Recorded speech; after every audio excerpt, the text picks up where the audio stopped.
అందరికీ నమస్కారమండి. Welcome to my channel. Telangana రాష్ట్ర వ్యాప్తంగా ఉన్న రైతు సోదరులకు రాష్ట్ర ప్రభుత్వం మనకి యాసంగి పంట పెట్టుబడి సాయం కింద అయితే మనకి ఈ యొక్క నిధులనేవైతే విడుదల చేయడం అయితే జరిగింది గదండీ! అయితే ప్రస్తుతం దీనికి సంబంధించి గాను రాష్ట్ర ప్రభుత్వం అయితే మనకి ఈ యొక్క పంట పెట్టుబడి సాయం కింద ఈ యొక్క నిధులనేవైతే జమ చేయబోతుందండి. అయితే ప్రస్తుతం మనకి 5 ఎకరాల లోపు ఉన్న వారికి మాత్రం ఇస్తున్నారు. కట్ ఆఫ్ ఏమన్నా పెట్టారా? మరి మిగిలిన వారికి 10 ఎకరాల లోపు ఇస్తున్నారు కదా! సో, వారి పరిస్థితి ఏంటి? అని చెప్పి చాలామంది రైతన్నలైతే ఎదురు చూస్తున్నారండి. అయితే దానికి సంబంధించి గాను ఈ వీడియోలో పూర్తి సమాచారం అంతా కూడా తెలుసుకుందామండి. వీడియోనైతే పూర్తిగా చివరి వరకు అయితే చూడండి.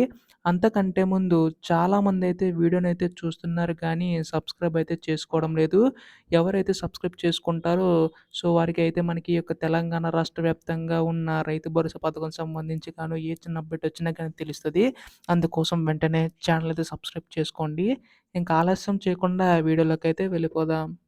సో, ప్రస్తుతం మనకి తెలంగాణ రాష్ట్ర ప్రభుత్వం మనకి రైతన్నలందరికీ ఉపయోగపడేలాగా మనకి ఈ యొక్క రైతు భరోసా పథకాన్నయితే ప్రారంభించడం అయితే జరిగింది కదండీ! సో, చాలా వరకు కూడా మనకి ఎదురు చూసారు. సో, ఎట్టకేలకు మనకి జనవరి 26వ తేదీనైతే ప్రారంభించడం అయితే జరిగిందనమాట. సో, ప్రస్తుతం మనకి మార్చి 6వ తేదీ వరకు కూడా 4,000,00,00,000 వరకు కూడా రైతుల ఖాతాలో జమ అయినట్లయితే తెలుస్తుందండి. కాకపోతే ఇంకా కొంతమందికి జమ కావట్లేదని చెప్పేసి అయితే అడుగుతున్నారు.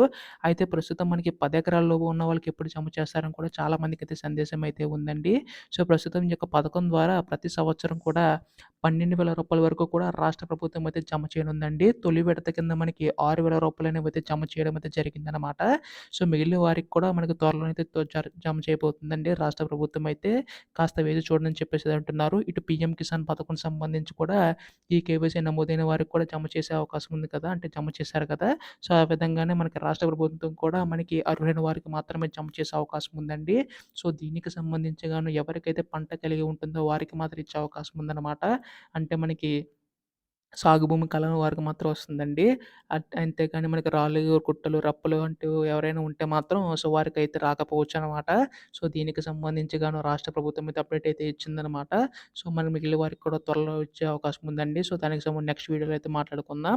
సో, ఇటువంటి లేటెస్ట్ అప్డేట్స్ అన్నీ కూడా మిస్ కాకుండా తెలుసుకోవాలనుకుంటే మాత్రం ఛానెల్ అయితే సబ్స్క్రైబ్ చేసుకోండి. ధన్యవాదములు. జై హింద్.